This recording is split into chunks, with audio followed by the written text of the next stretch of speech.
all over me. Excellent. Noah Cutter, Bare Knuckle Fighting Championship professional combative athlete. Welcome to Hobby of a Lifestyle. Thanks for having me on, man.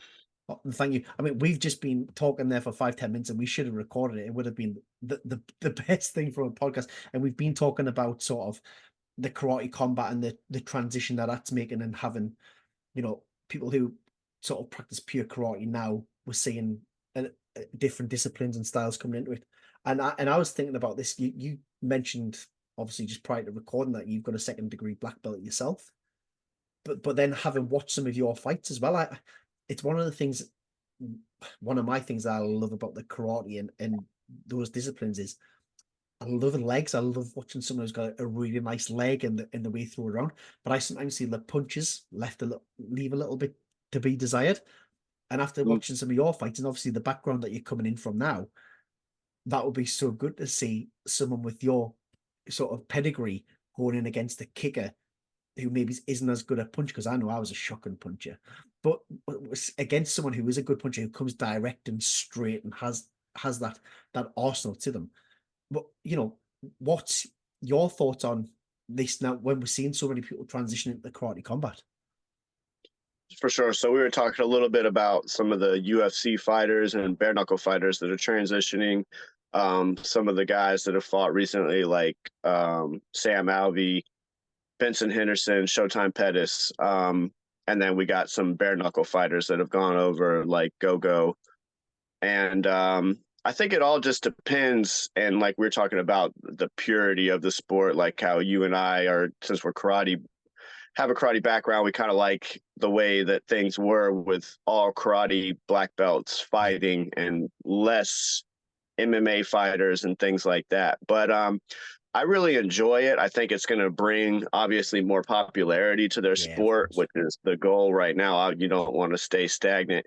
We were talking about how a little bit the hardcore karate fans are going to enjoy that, and myself included. But people like the generation, the time we're living in is kind of like the viral sort of social media time. So the more fighters they bring over, obviously, and even bare knuckle is doing it as well. We're Yeah, seeing more and more UFC fighters fighting in bare knuckle than the I like to think of people that just came up organically through bare knuckle. A yeah, lot of them do have MMA backgrounds, but I think about like Juggernaut, Lorenzo Hunt. He has an MMA background, but was never really popular yeah, in MMA, was never in UFC or anything like that. So he, in my mind, is like a bare knuckle, yeah, athlete. yeah, That's what he was most popular from. Whereas Mike Perry is popular, but obviously he's more considered like a UFC fighter. yeah. So with the guys coming over in karate combat, I think the ones that have background in karate, like I think Showtime's background was more Taekwondo. Yeah, I think Benson Henderson had some karate background. Honestly, I don't know if Sam Alvey has much of a karate background. yeah, And then I know the guys that came over from bare knuckle have no karate background. So it's kind of interesting to see a guy like go from being the welterweight champion in bare knuckle and being undefeated to going over to karate combat and then losing his very first fight against a contender in karate combat.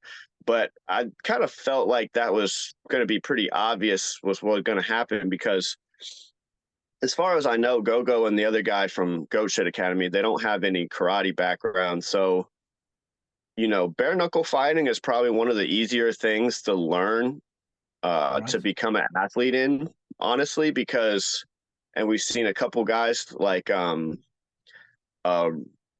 fighter that I really like a lot is David Diaz, Right.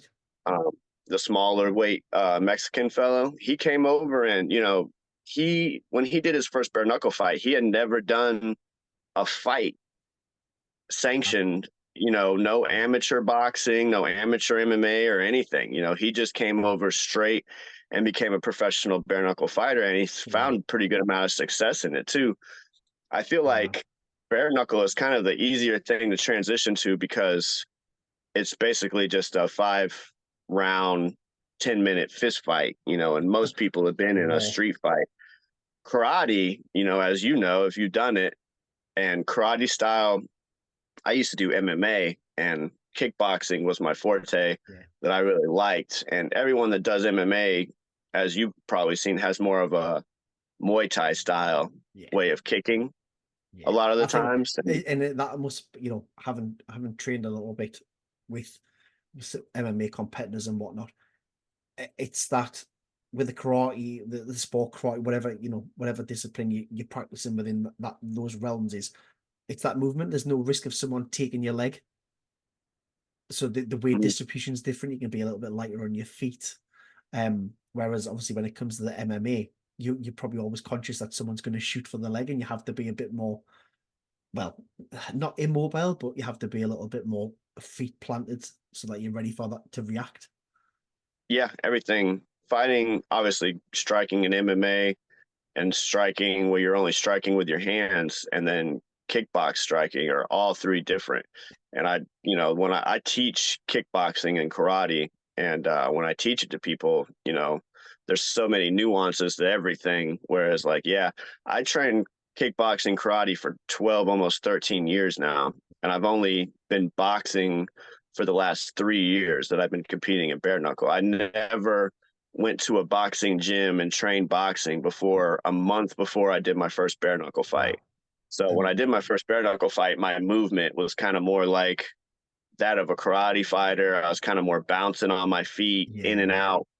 And I found some success with that early on. But then when I began training my hands more, everything is different. The way you sit down on your punches is different. yeah, Obviously, I teach my kids, when you throw a hand combo, obviously you can sit down on that right hand a lot more when you know that's what you're going to finish yeah, with. Whereas if you're going to finish with a kick, then you're probably not going to sit down on that punch as hard so that you can keep your feet light to come up and kick. But just to touch back on that and what we were talking about originally, I just thought there was no way that a competitor like Gogo is going to be able to learn enough in a year to be able to compete with a high level kicker. You know what I mean? yeah, Like, I figured they're going to come out and throw their hands. And there's another bare knuckle fighter that was on that card. His name's escaping me. I think Fames just fought on a card as well, and he's like a bare knuckle fighter. But it takes years to practice that development to learn how to chamber, what we call yeah, like chambering a kick, and to throw a nice tight chambered roundhouse or front kick or side kick or whatever. So when you only have a year to learn kickboxing, you're probably going to just use your hands a lot and then throw yeah, leg kicks, like throw some kicks to the leg where it's nice and low. You don't got to raise your hips real high, and you can kind of come through sort of ugly with it. All you got to yeah, do is yeah, kick in the calf. yeah. But, they're not going to be able to develop the ability, the hip movement and things like that for years and years. So No, I you think, think about that, don't you? And you almost go, if I think about putting myself in the coach's position of trying to coach somebody to transition from being purely hands to mhm, competing against people who can kick. And I think I'd be looking for the setup. How do I make them kick so that actually then I can invade and with use the my punches. hands? I probably wouldn't even be teaching much kicking at all. It would very much maybe it's how I'm going to block with the leg, how I'm going to use simple transitions to break the space and get past their leg so that I can actually then use my strengths and use my hands. Um, yeah, I don't think I would even teach them how to kick in a year of very little. Yeah, and I kind of like agree with you. Like, what I thought I would see them do is mainly boxing with some leg kicks sprinkled Yeah, in. But the other part of it is they include ground and pound in karate combat. So yeah, unless you do MMA, that's something else that you're completely not used to. When you box or when you fight bare knuckle, as soon as you get knocked down, you get that yeah, opportunity to get back up. And just like, you know, everything we learn is embedded into us yeah, throughout our career. So you see all the MMA guys come over to bare knuckle, and a guy gets knocked down. The first thing they want to do is go over there and punch him in the face while they're on the ground. yeah, It's the same thing if you're a hand striker and you're a boxer and you go over to a combat sport like that where there is no when you get knocked down, there's nobody that's going to come over there and stop the fight and give you time to recover. You Yeah, know, now that you're knocked down, now a second fight begins, yeah, and you got to learn how to do ground and pound or defend ground and pound. yeah, And they just changed the rules in karate combat to where they're allowing more ground and pound now as well. yeah. I think it So was 5 seconds originally, wasn't it? A kind of strike them whilst they're on the floor, and I think it's longer again now. yeah, I think it's unlimited time now. I was Right. just watching him go over the rules the other day, and I think they were saying ground and pound just goes Wow. until the other person gets back to their feet. Or, you know, if you want a ground and pound, you have to stay standing. You can't go into their You guard, can't mount, yeah. and then they'll Mm, stop it. But so now that adds another aspect to where there's going to be unlimited ground and pound. So it's going to be hard for those guys to move over to yeah. karate and karate combat or kickboxing any kind. But I really like the karate combat. I would love to fight for them. I want to do a fight for them this year, and Wow. I'd really like to fight Gogo. I think me and Gogo at 165 pounds, both being from bare knuckle, um, him having more success in bare knuckle than myself, but me Yeah. being a better kickboxer than him would kind of even it out, and I think would make a really good fight. Yeah. And it is very much styles make fights as Mhm. well. So you've obviously looked at that one and thought, yeah, that's a good match. That would be good entertainment. Um, okay, so I think feel like we could go on this subject for a long time, but today this show is all about you and your journey. So you've kind of already talked there about the karate and the kickboxing background that you've got. Let's go back then as a child. Kind of where did you grow up and what were you into as a child? As a kid, I kind of grew up all over. My dad was in the Marines, so we Okay. moved every 3 years. I was born in North Carolina. I lived in Arizona, then Georgia. I lived in Grenada, the little small Caribbean Wow. island, for a little while. And I've never, I wouldn't say I lived, but I stayed in Colombia, South America, a little bit as well. After my parents got divorced, my dad moved to Colombia, so I would go stay there over summer break for a couple months. For I think from the time I was 10 to the time I was 14, Right. I would go over there to Colombia. And I mean, as far as stuff I was into, like I always remember when I was younger, I was pretty athletic. Like when I was 5 and 6, I did like t-ball and baseball. And then when I was 7 and 8, maybe 9 or 10, I did basketball in Wow. Georgia, and I was fairly good at that. I was like pretty good on my team. I remember I made it to a 3-point shootout one time in Atlanta, Georgia, that they brought me to that I had to qualify for.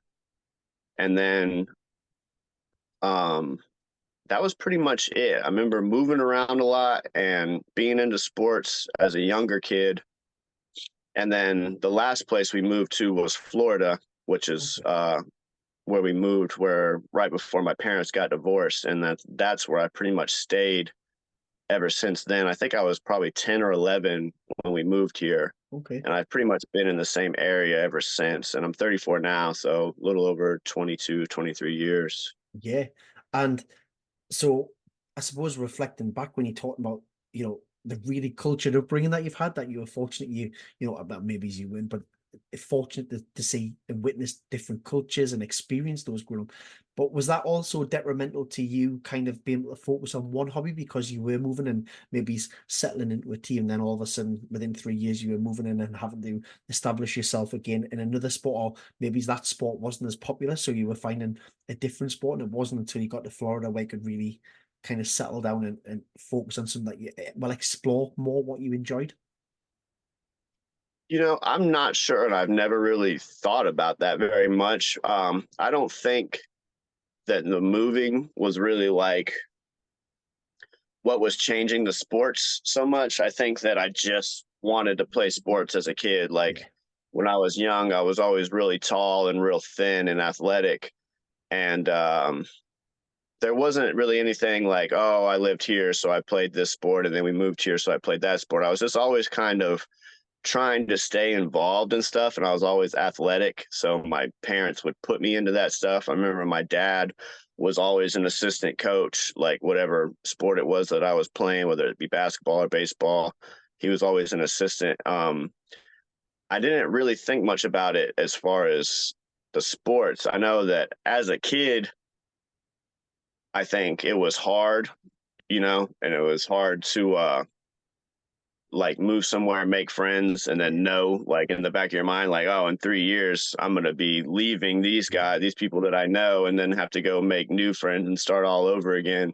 But as hard as it was as a kid, I think it definitely probably helped shape me into the kind of person that I am, and to be like a kind of resilient sort of person, and to also be pretty easy to go with the flow. Like, even though I've lived here for a long time and I like the stability of being in one place, it's not really much for me to pack up and to go somewhere else and uh, live a different life in a different spot.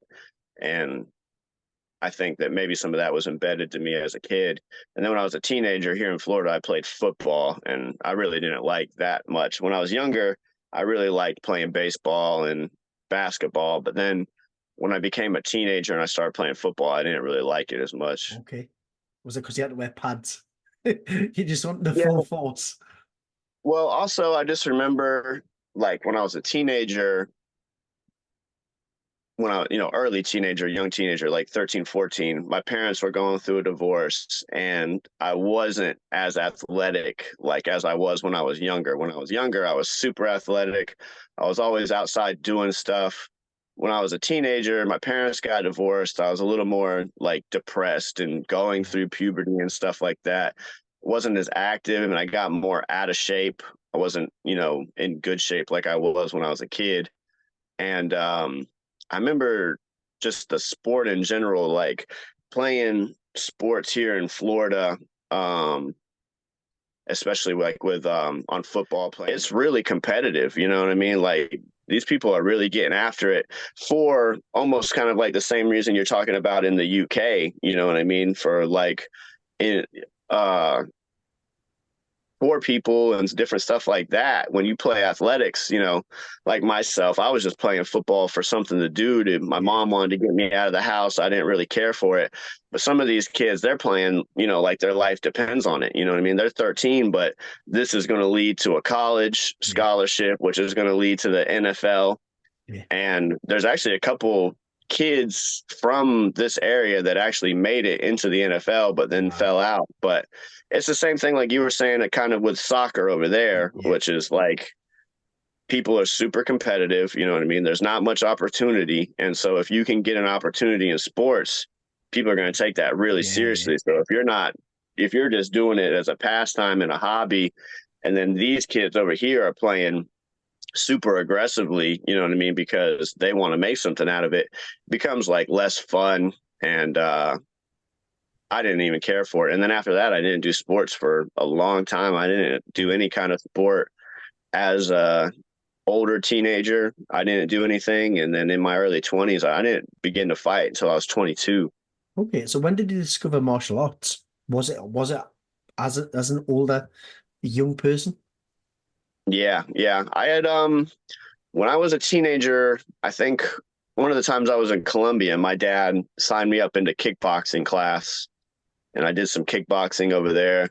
I had done some different training as a teenager, just like I had played sports, but I never really grasped on anything. Yeah.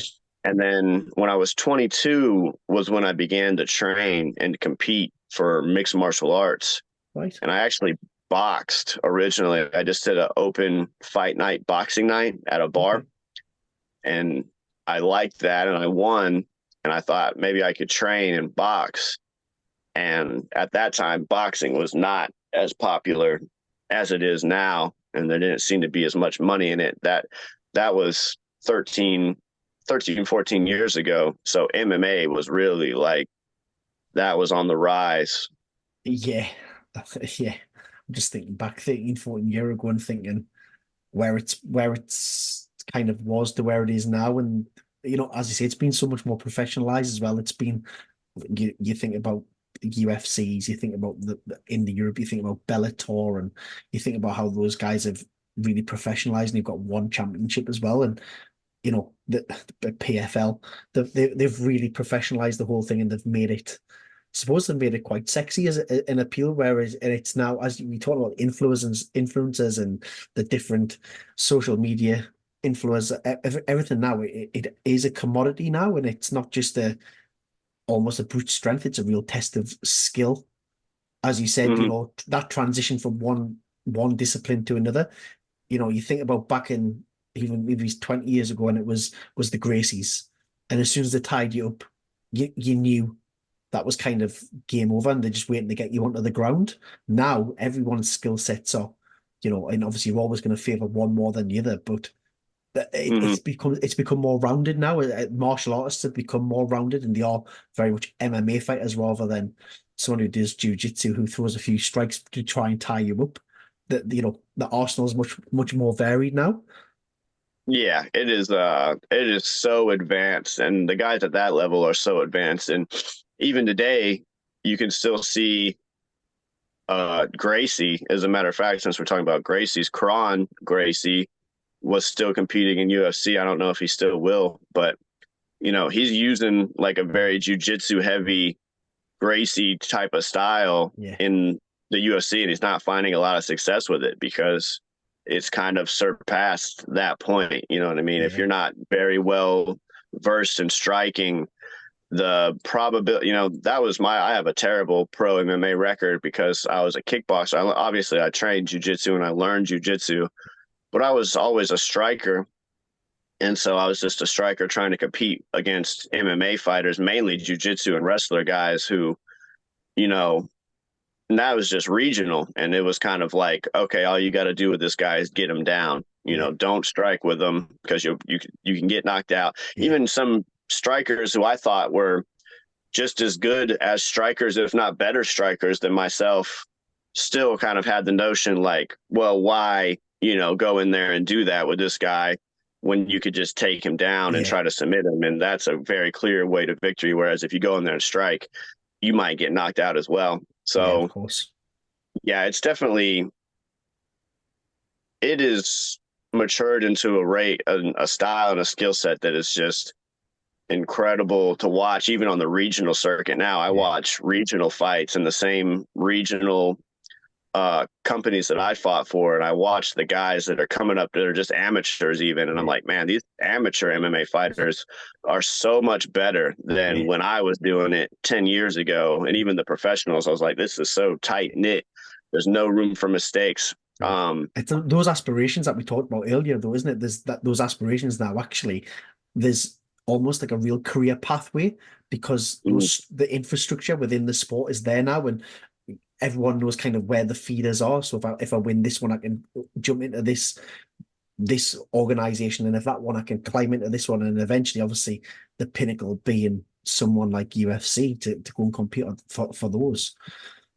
Exactly. So I think having that is in place is, it's made it a lot more professional and say give young people and anyone else aspirations.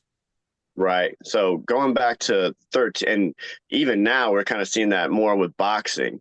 Now boxing is becoming more social media and influencer based. And I mean, I look at boxing cards sometimes now on social media, and there's like entire leagues of influencer boxing going on. Misfit boxing now is huge. Yeah.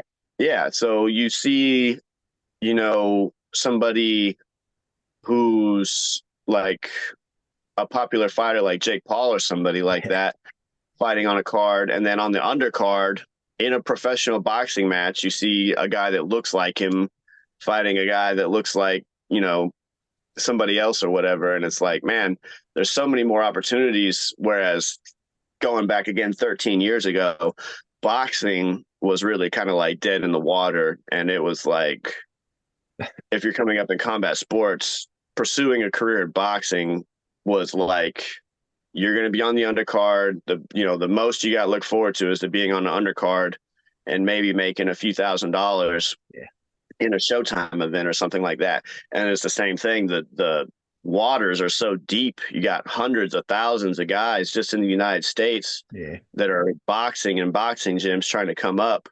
It's all about the opportunity and who your managers are and who you train with and things like that. MMA was on it was more on like the ascent to the, you know what I mean? Like it was still coming up to where it was like the opportunities seemed like they were a lot more. It seemed, like I said, 13 years ago, now it doesn't seem as easy, but 13 years ago, it seemed much more easy to conceive getting to the UFC and getting on an undercard and making like 10,000 to fight and 10,000 to win Yeah. than it did to try to box to get onto a Showtime undercard and Yeah. maybe make a couple $1,000. So It's that was interesting the listening to it perception. from a kind of US versus UK, because I think sort of 12, 13 years ago, and I think back, we hosted the Olympics, and it was the first time that females boxed on an Olympic Games. And so Mhm. I think that created, so for, maybe here in the UK, the buzz around boxing was huge, sort of 12 to 13 years ago. But when you're watching all the professional bouts and you listen to the professionals talking about the misfits coming along and how they've reignited the sport, and you listen to the ex-pros talking about actually these influences, and whether you love it or hate it, it's the direction that things are moving in. And as someone who has done combative competition, I almost had to just tip my hat with them and say the fact that you've sold yourself and you've talked yourself into a fight that's going to pay you millions of dollars, whether or not you like watching that, you can't fault them, and you have to credit them to say, wow, what a fantastic job you've done, because there's people who are striving to be professional competitors who will probably never make that in a career, and they've just used the platform so well, and you've got to kind of go, well, how entrepreneurial are they? It's so savvy. Yeah, yeah, and there's definitely that. And with fighters, I feel like fight fans don't obviously care about that as much. I feel like it's more actual fighters who are competing, who are also fans, and really like diehard fans are the ones that really care about that. Like, yeah, there will be boxers and MMA fighters. Oh, excuse me, in gyms that are incredibly great and talented that you'll never hear from and never see on a big stage, that have been training for however long. And then you kind of see this influencer that's like, well, he's got social media following, so he's given the opportunity instead of that person. And that's not really fair. But uh, yeah, that's just kind of the world we live in now. And also, Yeah, at the same time, as much as that's not fair, it's like that person also went out and did something to make themselves popular. You know what I yeah, mean? Like, you can complain about it all you want, but unless you're out there making a living out of making YouTube videos and trying to build a following doing that, and doing all this different stuff to become that type of person to make people, when you're a fighter, all you've got is your fight. You know what I mean? That's the only kind of thing you have to interest people into you. Like, my social media is pretty slow and dead the majority of 360 days out of the year. yeah, And then when I get a fight and I start putting, and even when I get a fight, if I put up a poster, I got a fight in a month, yeah, that's going to do whatever. It'll get however many likes. When it's fight week, my social media is going crazy. I've got like 200 or 300 more times the activity on my social media, right. all of fight week. And then maybe for a week after that, those people will stay and kind of linger around and see what you're doing afterwards. And then after that, it levels back down. Yeah, So as a fighter, all you've got is your fight. Whereas when you're an influencer, you've got this channel or this brand or whatever it is that you're always kind of doing. So the fight becomes a secondary. It's just something to add on to yeah, your popularity. Whereas when you're a fighter, that's all that you got is the fight.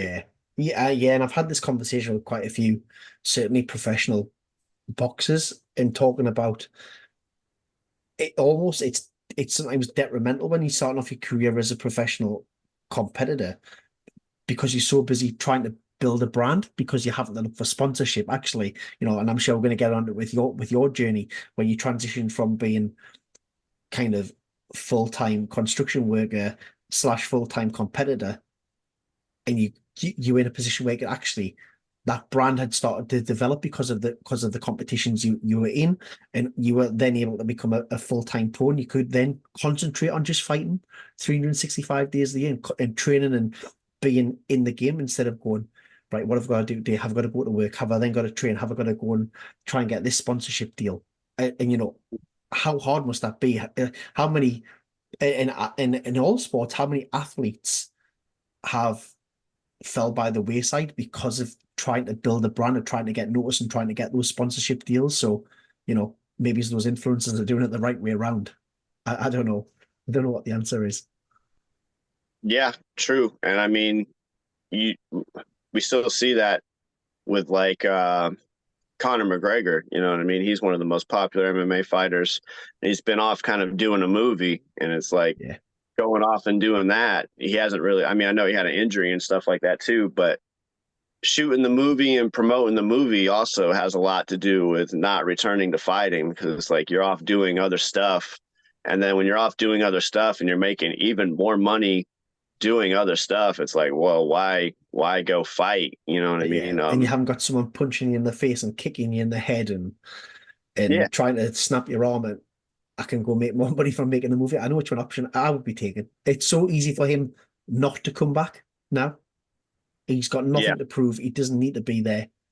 And I think that doing that stuff, I mean, it has its own stuff as well. Like I've heard a lot of people talk about filming on sets, and it's not easy either. You know what I mean? You got to wake up early as fuck and go do makeup for like 2 hours and be here for 4 hours where you're not even doing anything. Do like a 10 or 12 hour day to maybe say a couple lines and then go back to your fucking trailer. It's not a cakewalk either, but No. yeah, I mean, when you're a combat athlete comparatively, you know what I mean, it's Yeah. much easier. Yeah, then a 12-week camp or a 10-week camp, and then at the end of it, and especially the sport you do, getting punched off someone with bare knuckles is like that's one shot sometimes, and the fight's just completely done with. At least when you've got a little bit of protection, there's a chance you can block and you can glance, and but someone catches you full on with a fist, it's kind of, you know, you've just got to be hard as fuck. There's no Yeah. getting away from I it. mean, You just have to be it hard. literally just happened to me in my last fight against Sanchez. Like, yeah, the first 30 seconds in, I got Yeah. clipped, and I went and did the, you know, long or had the hardest training camp that I've done. I went and trained with Lorenzo Hunt. I fucking, put in more work and more time and more money into the camp Yeah. than I ever had before and felt prepared. And then I went in there in 30 seconds, it was over just off of one little mistake. And it's like, man, fuck, it's the level, and especially at where I'm the level of guys that I'm fighting recently too, it's like the level of error is so small. Yeah. When I started, and even still some of the guys, you can get into a fight in bare knuckle and it go back and forth a bit, you know what I mean? Like Yeah. I've had some pretty drag out wars against guys where we beat each other up back and forth quite a lot. But now the last couple of guys that I fought, it's like one little mistake and they hit you with a punch and just it's enough to end the fight, and that's it. You don't get a chance to Yeah. not make the mistake again. I mean, it's interesting you say that because I watched the Ricky fight. And that was kind of a 3-round war, wasn't it? That first, I thought first round, I thought he was gone. And that Which fight? first, the Ricky. Oh, Francesco Ricci? Yeah, yeah. Yeah, Yeah, Ricky yeah. Ricci. So I watched that and I thought first round he's gone. He's gone. And then came back and it was like two and then thrown in the third round. It was like, wow, okay. But what I did notice in it, and I wrote it down as some of the notes, like I say, I don't do a lot, but I was watching that fight and you just talk about the training camp that you put into that fight against Sanchez. I actually thought when you started out, I thought, wow, he looks really relaxed. I think I was looking at the Richie fight, and your guard was really tight, and Mm. and maybe again, I don't know the backgrounds of it, but I thought actually when you came out for the Sanchez fight, everything looked a little bit looser. It looked more relaxed, and I thought, well, okay. So actually, when you're saying that you had a better training camp and whatnot, that makes sense to me straight away now because the way you came out from that fight, and as you say, it's one punch, unfortunately, is all it takes sometimes. And was the I mean, what was the thought process after? Because that wasn't too long ago. What was the kind of thought process after that fight knowing that you had done this really hard training camp, eh, you know, you need to have time to process it. Have you had a chance to process that yet? Yeah, well, obviously, I mean, every time after I lose, that's all I'm doing is kind of like thinking about the fight and things that go differently and what you could have done different. And I don't know, man, it's kind of hard to figure out. It's hard to determine what it is that works and what doesn't work in bare knuckle because, like I said, yeah, that Richie fight, I was way more.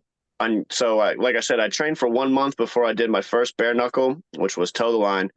And then I think it was only 7 weeks after the first fight that I fought Richie. So within 3 months, maybe 3 or 4 months of training boxing that I fought Richie, and I was really just fighting, you know what I mean? Like the thought process was just go out there, beat the guy up before he beats you up and be super aggressive, you know what I Yeah, mean? Like, and I used very little defense in that fight either. Like yeah, there's hardly no blocking or slipping or yeah. rolling. Um, this fight, the thought process was use a lot more movement, move around on him, and yeah, try to be more relaxed. Like, And that was so evident. Genuinely, yeah, I wrote it down. Looked, I've actually, I could show you notes. I've got looked really relaxed. yeah, And I thought, wow, okay, and it making more sense the fact that you kind of one fight was 7 weeks after the first one, and it's interesting you talk about there on the slipping and the movement. Do you think that having a karate kickboxing background it has been detrimental to that? Because I had this conversation with a couple of friends recently, and I think it's one thing that I'm not speaking for everyone in the discipline, but I think from a sport karate kickboxing background, I think it's one thing that we don't do very well is teach head movement. I think because we're so conscious that our center of gravity tends to be central because we need to be able to jump, move whichever way with our feet because we're going to kick and we're going to punch. This gets forgot about the head movement. I've probably got one of the best face blocks going. I'm constantly using my face to block punches and kicks, mm, and we just don't teach it very well. yeah. That's definitely a possibility. Like, I trained kickboxing with my coach, who, like I said, is a 10th degree black belt in karate, and he has much more of a traditional karate style of fighting. And I teach obviously, a lot more boxing style Yeah, techniques in our class, since that's what I do a lot. I still do kicking and different karate stuff, but I go over a lot of boxing technique. And yeah, when you work with a guy who's a traditional karate person, like basic slips and rolls aren't really basic slips and rolls, and also blocks aren't really yeah, like the biggest. When you watch a guy like, I can only think of like a Stephen Thompson, like a Wonder Boy in yeah, MMA. Um, karate is very much like hands low, yeah, using your foot movement to move in and out, and you're using your head, you know what I mean? You're moving and slipping and rolling with punches. But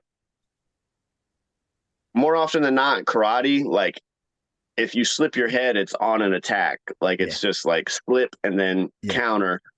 And then blocking is the biggest detriment I've come to find when you're moving over to just hand striking, because I'm not good with karate style blocking, because everything my sensei teaches, it's always like an outward parry yeah, followed by a strike or something like that. And even in karate combat, like you don't see a lot of guys using that technique very often, like an outward parry followed by a strike, because that's more of a self-defense technique. Like you're going to use against somebody in like a street fight, like somebody's yeah, throwing a big punch at you. The premise is to outward block and then yeah. strike one time yourself. But what they don't teach a lot of karate is like basic It's not boom, block, realistic. block, catch, Yeah, you know, things like answer the phone for yeah. hooks. You'd almost never see anybody teach that because it's not really going to be used in karate very much. So I feel like that's one of the biggest detriment, like the movement, but also the blocking is one of the slipping, the rolling, but traditional boxing style blocking is one of the biggest detriments when you transition over.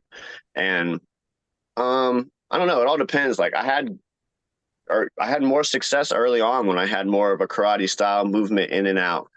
And then now that I'm learning more and more boxing, I'm finding less success. But I don't know. Like I said, it's all relevant because Yeah. I was able to do that with Richie, who went on to become the second middleweight champion, Yeah. and knock him down twice in the first round and have an all-out war and almost have him out of there, and everything else that happened after the fight, to fighting Sanchez, and he's just kind of like a competitor and getting finished in the first 30 seconds. So Yeah. Okay, because we're talking about the bare knuckle stuff so much. I mean, how did this opportunity present itself? Because, you know, it is one of the fastest growing kind of combative sports organizations in the world now. Everywhere you go, you cannot switch on social media without seeing come up. Certainly on my feed, there's something comes up, you know, David Feldman's there, or BKFC's advertising something. And I mean, you talk about some of the UFC megastars who would transition into it because the opportunities it provided them were huge. And there's people from over here in the UK who competed, and I'm like, it's everywhere. So how does that opportunity present itself to you when, like you say, you've never really boxed, certainly bare knuckle stuff. You've come from a more traditional karate, kickboxing background, MMA. Talk me mhm. through the process. Well, I think that there was a lot of MMA fighters like myself that found it very interesting, because even though you're not kickboxing and you don't get to use your kicks, you're just striking. Yeah. So any MMA fighter who is a striker, who has a lot of losses by submission, or who couldn't hang with the wrestlers and is getting tired of taking down, find it very lucrative, you know what I mean? And also because there's not a lot of opportunity. I remember when I first started fighting for bare knuckle, I DM'd David Feldman on Yeah. Instagram and was like, I want to come fight for you. And he answered my DM and was like, where do you live? Wow. I was like, I live He's in answered mine, Northwest to be Florida. fair, though. Yeah. He's And I was like, answered I live mine. in Northwest Florida. And he was like, okay, we'll see what we can do. You know what I mean? And now that was 3 years ago. Now I would guess if you try to DM David Feldman on Instagram, he's probably never going to even see your message. Do you know, I'm going to give David Feldman all the credit that he deserves. I have DM'd him to see about getting him on the podcast. Obviously, he's a busy guy. And Mm, every time he's messaged me back. wow. And I think that's a testament to the person that he is. The fact, you know, yes, it's never escalated, unfortunately, at the moment, but Mm. every time I message him, credit where credit's due, he has responded. Yeah. So So that's pretty incredible. I mean, even like I said, 3 years ago, you can only imagine how many guys have just DM'd him or yeah, commented or tagged him and been like, I want to come fight for you. And for him to get around to him, even though he's not the matchmaker, he could yeah, easily just be like, here's the matchmaker's yeah, Instagram, go talk to him. Yeah, he's definitely a grinder and a hustler. And you can see it in the way that BKFC's been built up over yeah, the years. But yeah, for me, it was just that I found it interesting. I wanted to do it. I thought I could do it. I watched a fight with Caleb Harris, where I can't remember the opponent's name, but it was where he virally knocked him out. The right. guy from Hawaii. I'm not It's going to pretend I I've mean, seen it. I haven't. it's a viral knockout. I mean, they still play it on advertisements sometimes for BKSC, but at the time it was really viral. And he was 165.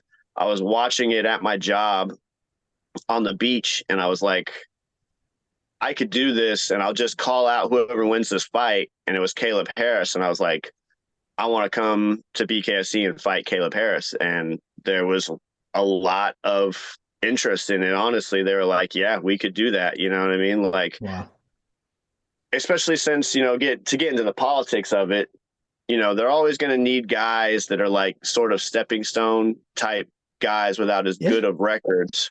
So if you don't have a good record and you're willing to just go there and be like, listen, I'll fight whoever, I don't care, just give me the opportunity, then there's a chance that you will get the opportunity to fight for him. And like I said, I think it's a lot easier than calling up a Showtime and being like, I'm a boxer. Can you put me on an undercard for Jake Yeah. Paul? Or calling up UFC and being like, look, I'm a regional fighter. Can you, put me on? I want to get to the UFC.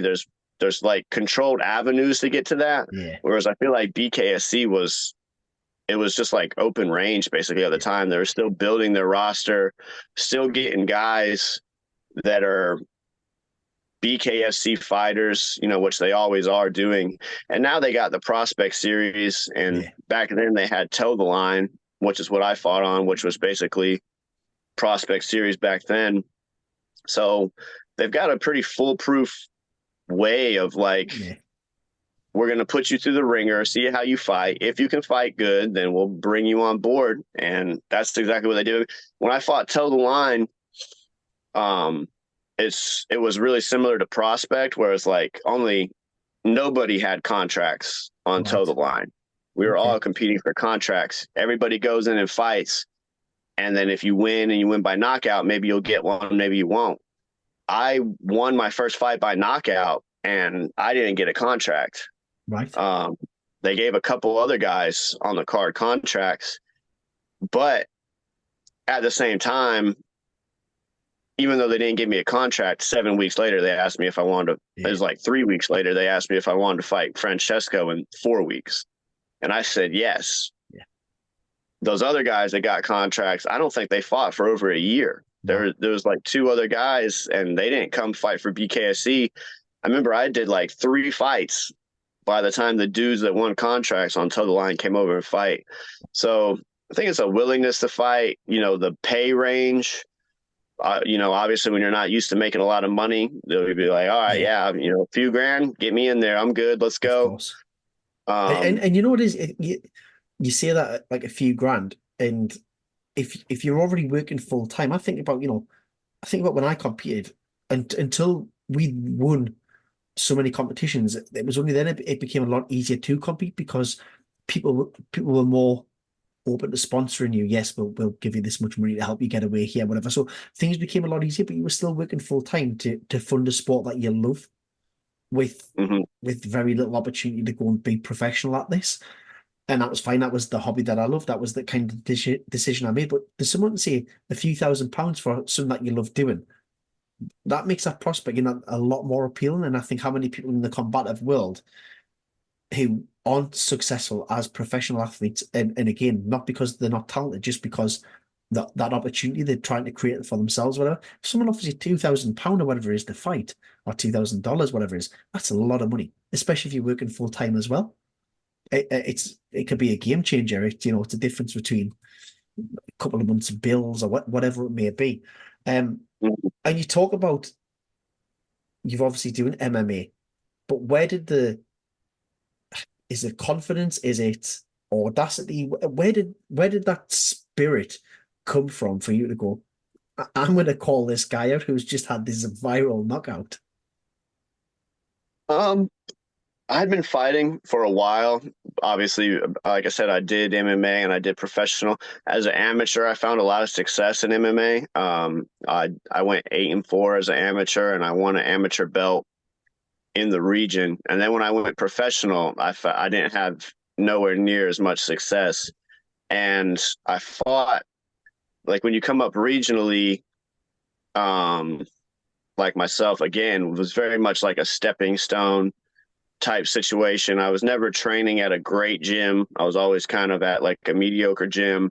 And even back then, there wasn't even really gyms. Yeah. The little town that I live in now in Northwest Florida called Defuniak Springs, which is a little country town, it has, I think, 3 gyms now. The gym that I teach at offers kickboxing. There's a boxing gym, and then there's an MMA gym, all here in the town. Wow.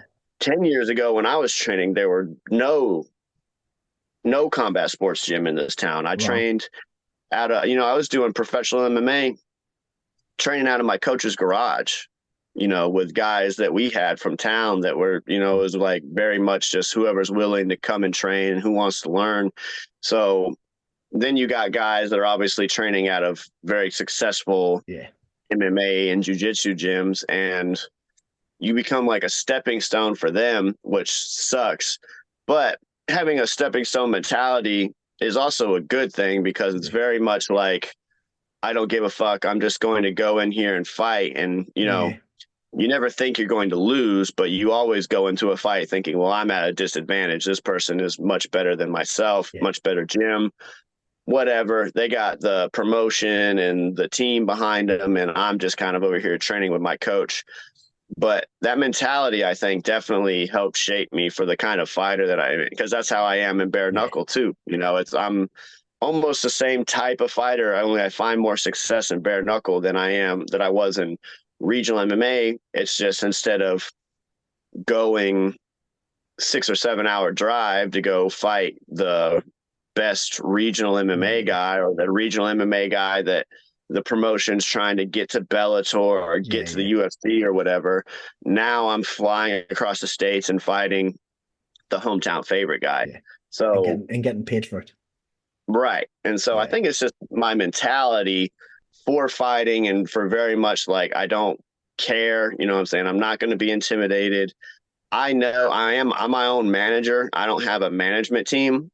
So it's always hard when you manage yourself, because you have to look at things from a reasonable perspective. Like I just said, being like, maybe this guy has more skill or better this or that than I do. But we're still going to go in here and give it the best effort. I haven't felt like that in bare knuckle for quite a while. I feel like the stakes are always pretty even. And even when I fought guys like Francesco Ricci that have better camps and more popular, more things at their disposal, perhaps, I just never thought about it. I really just go in there and fight, and I'm just like, this is, whatever is going to happen is going to happen.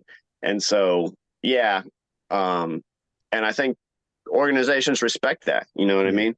Like, if I watched that fight and asked to fight the guy that got knocked out and was like, hey, let me fight that guy who just got knocked out viciously, they'd probably be like, yeah, well, yeah, we don't take this guy very yeah, yeah, seriously, and you don't seem like you want it. If I asked to fight somebody who just viciously knocked somebody out, then they're going to be like, well, oh, wow, yeah, yeah. nobody Who's was this guy? asking for that. Yeah, nobody Yeah, was yeah, asking for that fight at that time. Nobody usually watches a dude have a good performance and then calls him out and asks to yeah. fight him. So I think that they respected it. And yeah, that's how. And I ended up fighting Caleb later on in the organization. It wasn't the first fight, but that ended up happening. So, Wow. you know, just Yeah. It's having the right mentality and, willing to put in the work, I think is, will get you pretty far. yeah, and I think what I get from all that is actually you one love your job, but two you get to turn around and say to people, actually, I'm a professional competitor. I'm a professional fighter. That is my everyday job, and I get paid for doing that. And like how many people would be envious of that? And I feel like you don't take that for granted at all. I feel like you've worked hard to get there, but and you know how fortunate you are as well. And actually, what a fantastic position you've put yourself in. Let's be honest about that. And I think that does really come out when you're talking. But one of my questions that I'm dying to know is, because we talked about this just before we came on and started recording, is going from boxing gloves. There's always that mentality where you can clip a boxing glove, and if I get hit off someone who's wearing boxing gloves, okay, it's still gonna hurt at times, but that's why we're wearing padding. It's to protect ourselves. Going to MMA gloves, and again, there's probably still some sort of psychological thing going on in our heads that there's still a little bit of protection there. But you know, can you describe what it's like? One, hitting somebody bare knuckle and just feeling your hand against kind of the head or against the body, because I suppose you're not sure if your hand's going to hold up neither. How many boxers do you hear break hands during boxing fights because they've hit somebody in a certain way and the hands broke? What's it like being hit as well off bare knuckle? Yeah, well, the hitting is actually uh, no problem at all, because I train karate, and I always worked with my my karate coach, my sensei, ever since I did MMA, he's always worked hand conditioning, which was Yeah. kind of like a unforeseen blessing that kind of happened that I ended up doing bare knuckle boxing because he's always worked my hand conditioning. So ever since I started with him, knuckle push-ups, different things, makiwara boards, fighting, or not fighting, but bag work without gloves on, bag work without gloves on with only wraps, bag work where you're wearing gloves but no wraps underneath the gloves. Different things like that over time, just doing it for 12 years. I tell people it's the same thing as shin conditioning. I mean, the kind of the same thing we're talking about with the bare knuckle fighters. That's Yeah. another thing to think about is when you're only hand striking for your whole career, and then you go in there, not only can you not throw a kick, but how conditioned are your legs going to be to getting kicked? You know Yeah. what I mean? Muay Thai fighters build that up years and years and years Yeah. to where a Muay Thai fighter gets kicked in their thigh and they don't even react to it like the way that, you or I would, or a boxer who has Cheers. traditionally small, unconditioned legs Yeah. would Yeah. react to it. So it's kind of the same thing with my knuckles. Luckily, knock on wood, in bare knuckle, I've never hurt my hands over 10 fights. Mhm. Through the long ones, I've only had one 5-round fight and they Yeah. were swollen, but never broken. Wow. And That's impressive. yeah, so luckily when I'm punching, I literally have no fear Yeah. at all, or does it affect the way that I fight? I've talked to a lot of guys who, everyone's always arguing their technique, obviously. Even when I went and trained with Lorenzo Hunt, the juggernaut, when I trained at his gym, we went back and forth a little bit on hand conditioning and our Right. thought process on hand conditioning, and we both think differently about it. So, luckily, punching, I've never worried about it at all. I've heard some guys talk about techniques and are like, oh, you got to punch like this, or you don't want to turn the right hook over to the body because you might hit this. I've never changed Yeah. anything. The way that I throw punches, I punch as hard as I possibly can. Um, I have no fear in throwing my hands at all. Getting hit is a lot different. Like, Yeah, you can't condition your face. you can't condition your face. You can't. I think there's things you can do to make your skin more tough, but I haven't done them. And so no matter what, as soon as you get popped with one little shot on your face, and I've had this happen in a couple fights to where you just get cut, and you get a Yeah. laceration. When there was a fight I had stopped for a cut on my lip, and I literally didn't even know I had the cut on Wow. my lip when I went into the corner. I wasn't asking my corner about it or anything because I didn't even know that I Yeah. had a cut on my lip. Then we went in to start the second round, and the doctor takes a look at me and says, "No, you can't fight anymore. You're done because you're cut." And I was like, "Oh wow, I didn't even realize Yeah. I was splayed open." So the cutting is the main thing. I mean, you can get punched, and yeah, obviously, when you get punched without pads, Yeah. it's gonna hurt more. Um, What was it like the first fight when, because as you said, there's no way you can prepare for this. I don't care if you've done MMA, there's still some sort of protection across the knuckles that not necessarily yeah, softens the blow, but there's even a psychological element there.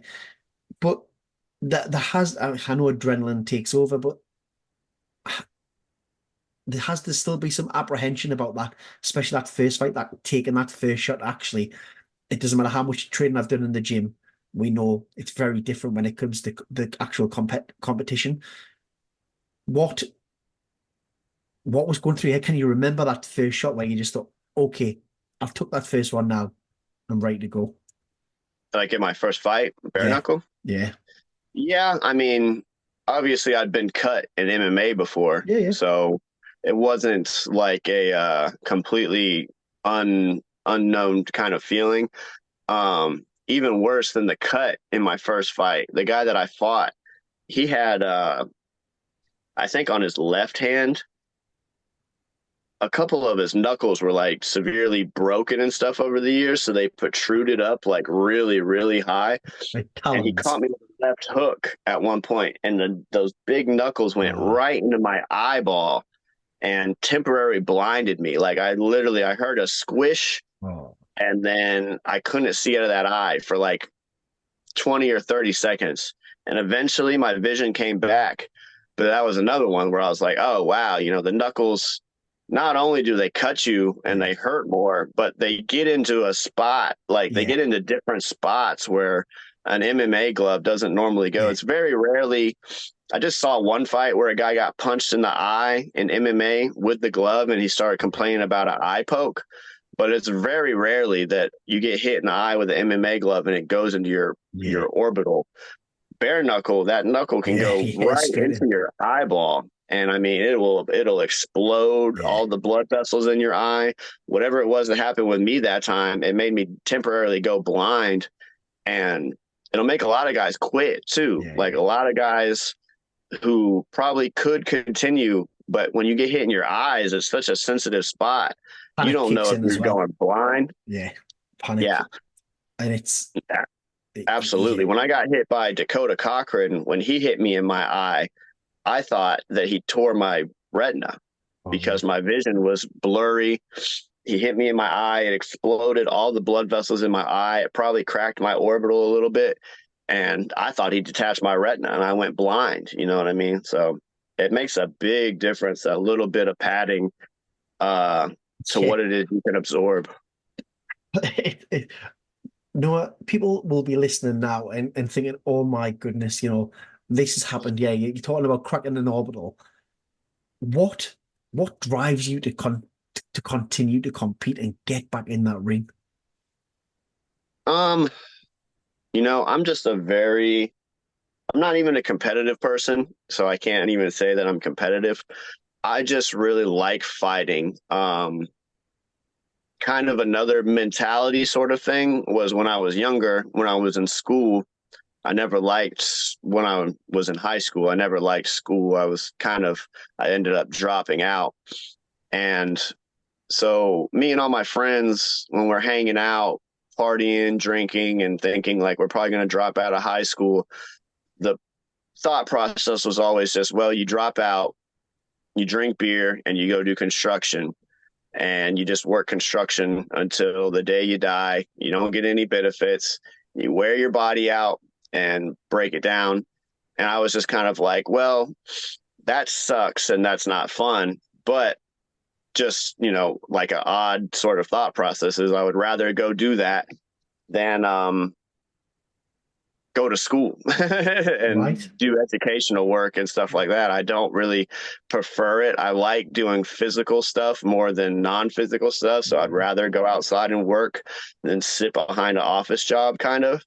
And so I kind of had the same thought process with fighting, which is like, even I've heard a lot of wrestlers like WWE wrestlers and stuff say anything I had to do to not work a regular job is pretty much kind of where I'm at, where I I just don't like the idea of working a 9 to 5 and doing construction. Even though I don't work construction anymore, I Yeah, still work other jobs just because um, I don't make enough money fighting as often as I do. Last yeah, year, I only fought 2 times. yeah, This year, I've only fought once so far. And it's just not enough money, even with the sponsors. So I still do side work. I still coach. So anybody watching this, don't think that that's the other thing too, is don't think that it's so great. Like people think that, oh, you don't work a job and you're a fighter, you're just living the life. You're so lucky. I got to work this job over here and wake up at 4 in the morning, exercise, and go do my job and then go train. You're so lucky. It's like, yeah, but I don't have disposable income either. You know what yeah. I mean? I Of don't have, course. people think it's so great to be independent and just be fighting. It's like, well, I don't got money to fucking, if somebody, I see a girl or something I want to go take out on a date, you know what I mean? I don't got money to go out. I don't got money to do this. I don't got money to go get a nice dinner. All I got is enough money to get money into my gas tank to get me to the next training session. Yeah, And that's it. So it's not great. And I still have to work side jobs. I still work as a coach. You know what I mean? I still have to do a lot of things. But Yeah, it's just something in me, man, where I've always just wanted to do something different. Like even when I was not athletic, I thought that I would be in a band. You know what I mean? I Right. was like, oh, I would be like a lead singer of a band or something like that. Wouldn't that be a cool life to Yeah, do? yeah. And it's kind of funny because I used to think that when I was a teenager, and now I don't live like a rock star, obviously, but I kind of live a life that was kind of what I wanted, which is that I'm in the spotlight. People see me. I do something that gets attention, garners Yeah. attention from people, and people pay to come and watch me do it.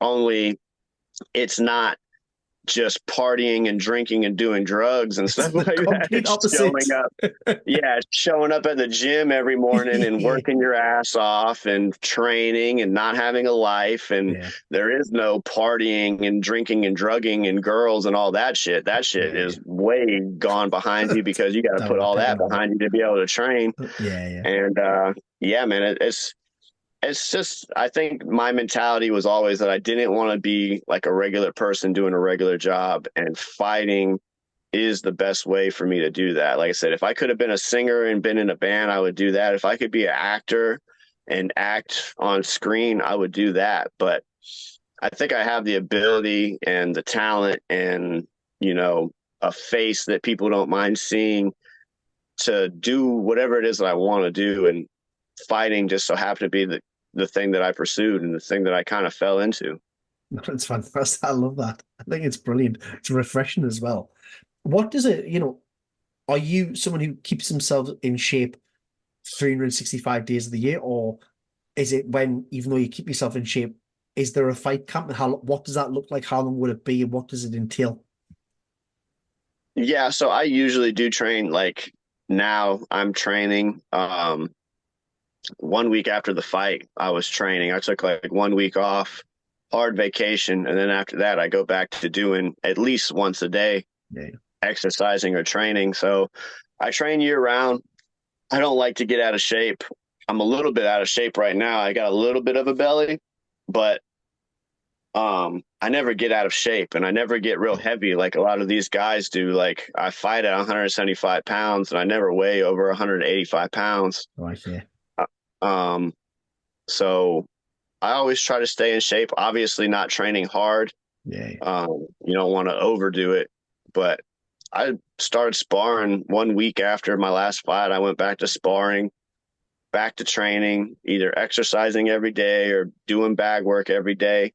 And then for a camp, honestly, the amount of time and camp is usually pretty basic what people would think about for camp. Like I'm in the gym training and then I get an offer for a fight and then I begin fight camp. And really the amount of time for fight camp has just been up to when the BKFC lets me know I have a Yeah. fight.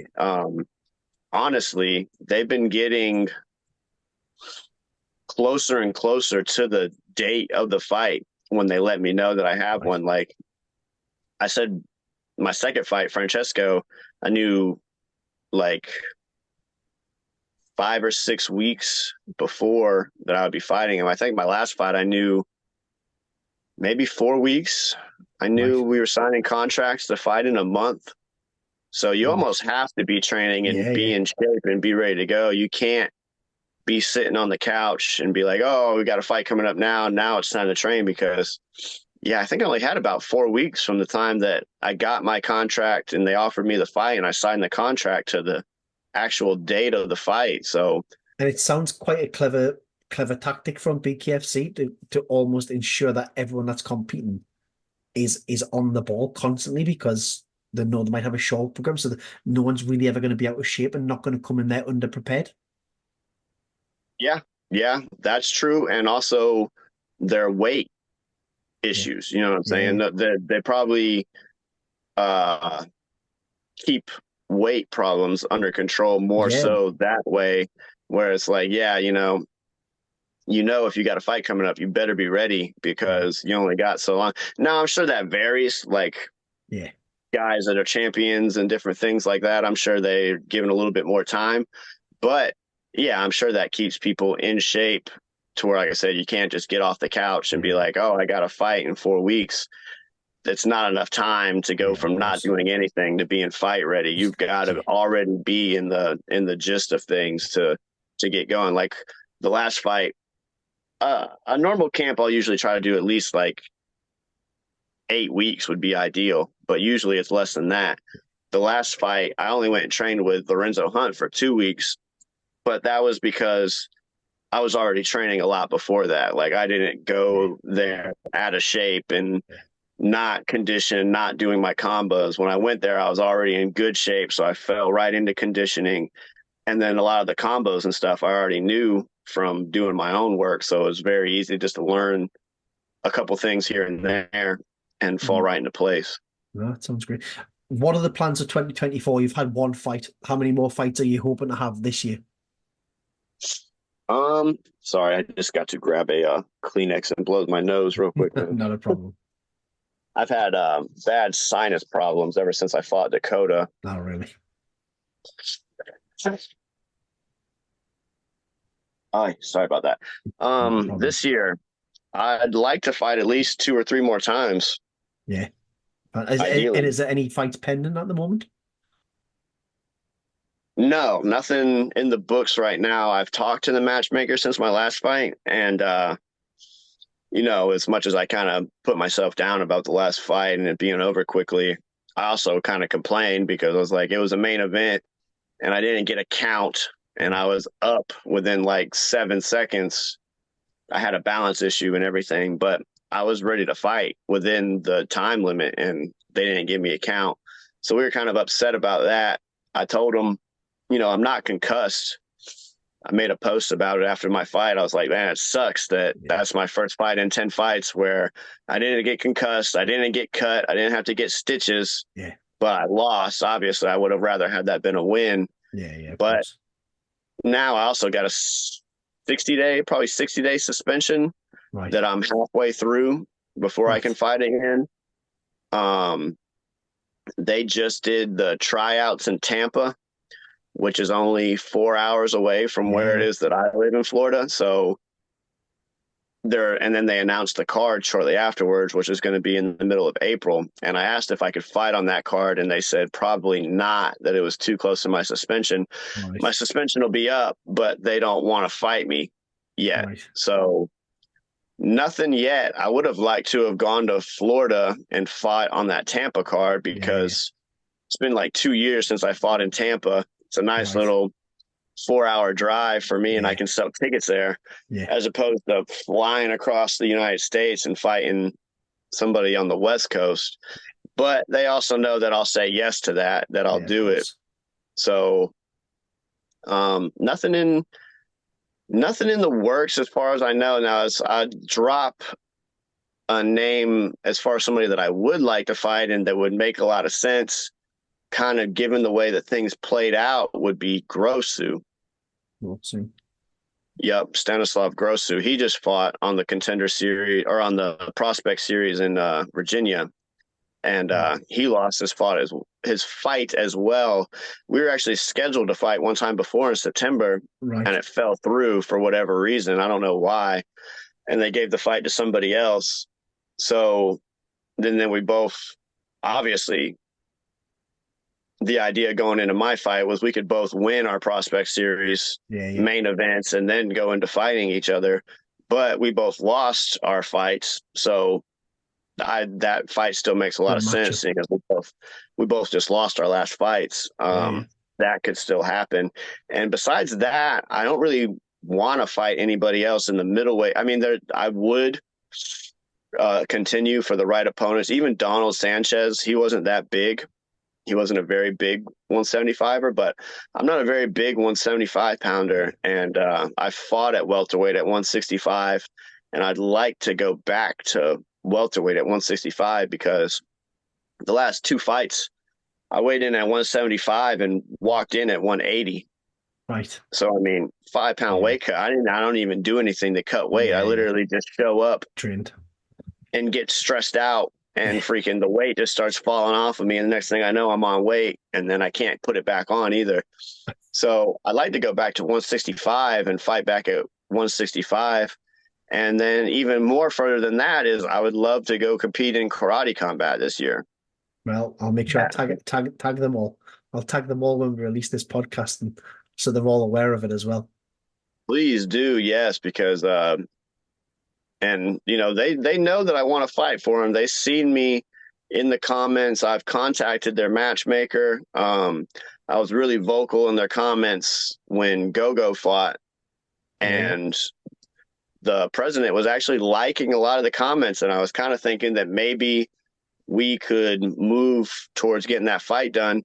Maybe now that he went over and lost his first fight, and then I lost my last fight in bare knuckle, maybe that's another one that would make sense, would be me going over to go fight Gogo in karate combat, or anybody else for that matter. Like I said, the guy that beat him, I can't remember his name, but it was Jenkins, I do believe, was the competitor that fought him in karate combat. And I'd fight. I'd love to fight him as well. You know what I mean? I'll fight.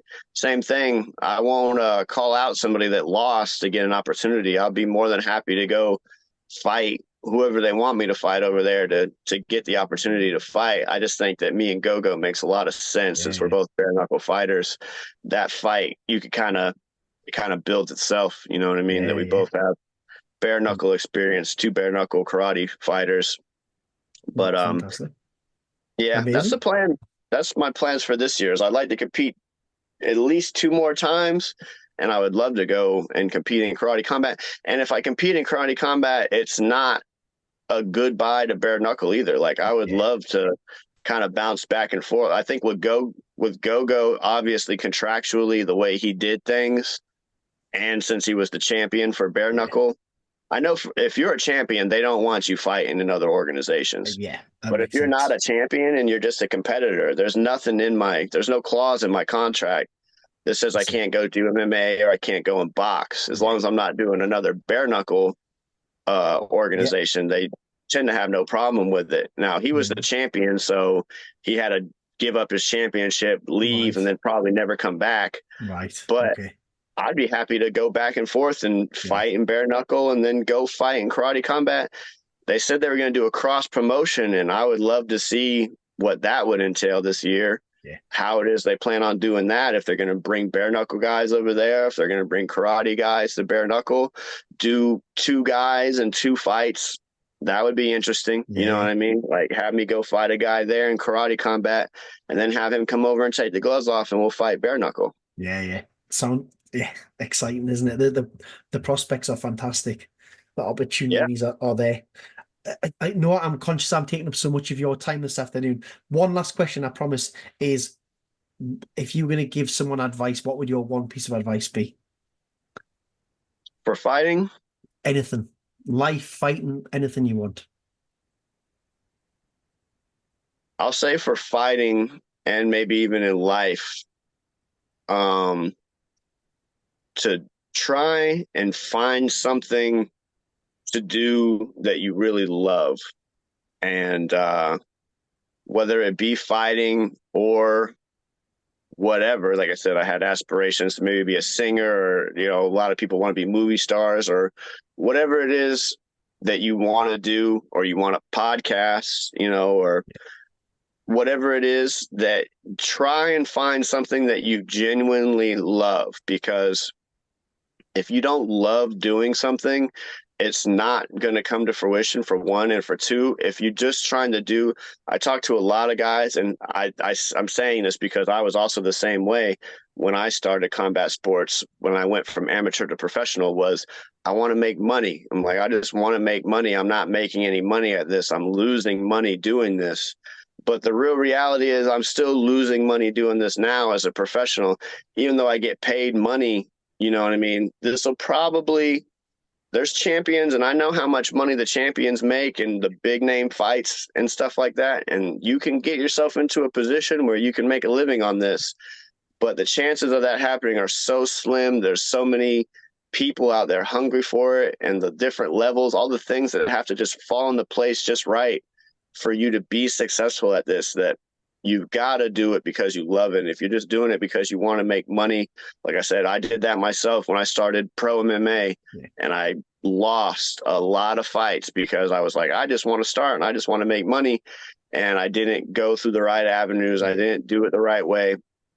And so, yeah, I would just say try to find something that you want to do that you love, and not because it's going to be successful or because you're going to make a lot of money at it, but, you know, find something that you do that you love. Because I tell people all the time, when people ask me about fighting, they're like, that's inherently dangerous, isn't it? Like, yeah, like, yes, it's one of the few jobs that you do besides probably being in the service or something like that, where you have to sign on a dotted line that says this could kill you. You know, there's a good chance you could possibly die from doing this, or you could kill somebody doing this, and you got to sign your name on that. And that's frightening. But I tell people all the time, I'm like,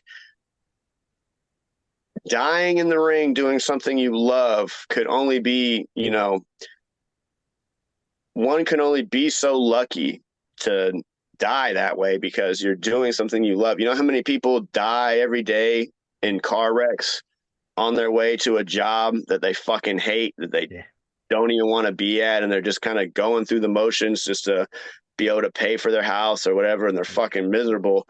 That's a bad way. That's the worst way to go. You know what I mean? And you don't sign on that dotted line that says in life that says, oh, I'm going to my shitty desk job that I don't like and I might possibly die today. You know, but it happens all the time. It happens all the time. The majority of us are going to die in a car wreck or die of heart disease. And so for me, being able to go and do something that I love and being accredited for it and seen for it is, I will sign that contract every time because it's just so fulfilling to me. I bring a lot of joy to people's lives that I wouldn't never, normally ever reach, who find a lot of joy and excitement from watching me fight and just from my story and daily things, you know what I mean? Like whatever the people really like to cling to that kind of stuff. And yeah, man, that's my best. I know it's a little wordy, but that'd be my best piece of advice is to find something that you truly love and you're truly passionate about and do it. And even if it's not a career, do it anyways. Like if you're passionate about doing a podcast, do it, start it, just start doing that. Even if it gets no views.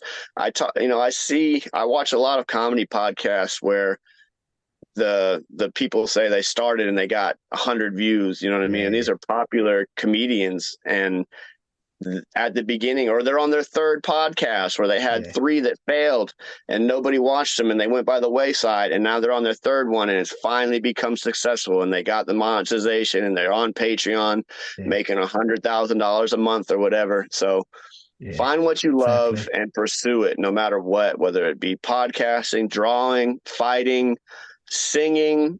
If you want to be an actor, make strides towards that. And do what it is that you're passionate about and that you really love, because at the end of the day, money is whatever. It's nice to have, and security is nice to have, but like I said, if you get in that car wreck on your way to work and you're like, fuck, I'm miserable and I'm not happy and I wasted my life and I'm secure, but at what cost? Then it's, what are you really living for? Of course. No, fantastic advice. Noah, thank you so much for coming on Hobby of a Lifestyle. It's been an absolute pleasure. Thank you for sharing your journey. Absolutely, man. Thank you for having me on, and